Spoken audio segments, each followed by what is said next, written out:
First of all, I just want to say that I'm a victim in this whole situation. I was entirely the co-pilot. I don't even know who this guy was. I just got a ride with some crazy gumballer in a Viper. He made a decision at one point in, I think, at the beginning of Arizona, coming close to Navajo Nation. The cops got behind us and turned on the sirens. The pilot turns around and says, "I'm going to go for it." And it was a moment in the car where I can't do anything, but I knew that I was along for the ride. He sped up to probably about 150 and lost that cop.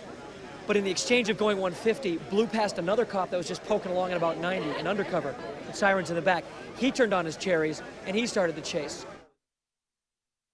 I tell this guy, there's another town coming up in about maybe 12 miles.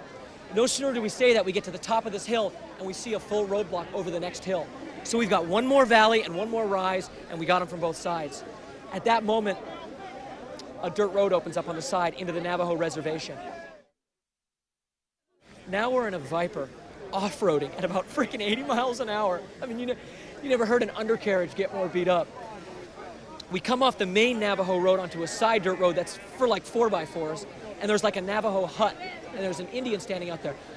I'm so confused. We think this guy speaks Spanish, so he starts screaming, "La policia, la policia." The guy's like, "What?" Like, the fucking police are following me. "I'll take care of you, just don't let them know we're here. Which way should we go?" He points us. We head down this crazy road about 6 more miles. We get to the end of the road. It ends at a canyon, a Grand Canyon, like a mini canyon. I mean, like a 1,000-foot drop. Where do you go? Well, we take it into the trees. Then we start driving the Viper through the trees, like maybe a half a mile through trees and branches. We get it hidden, pull out all the gear, make a run for it. At this point, I'm a victim. I don't know, I'm scared. I'm temporarily insane. So we make a run for it, dive under the bushes and hide there. I would say we probably stayed in those bushes for about 8 hours until the sun started to fall. It was about 12, it was about 8 by then.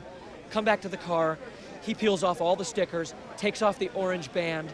Then the Navajos come and look for us in the pickup truck. They come up, they want their money, they get paid their money. In exchange, they get extra money to go out 30 miles in all directions to make sure there's no more cops.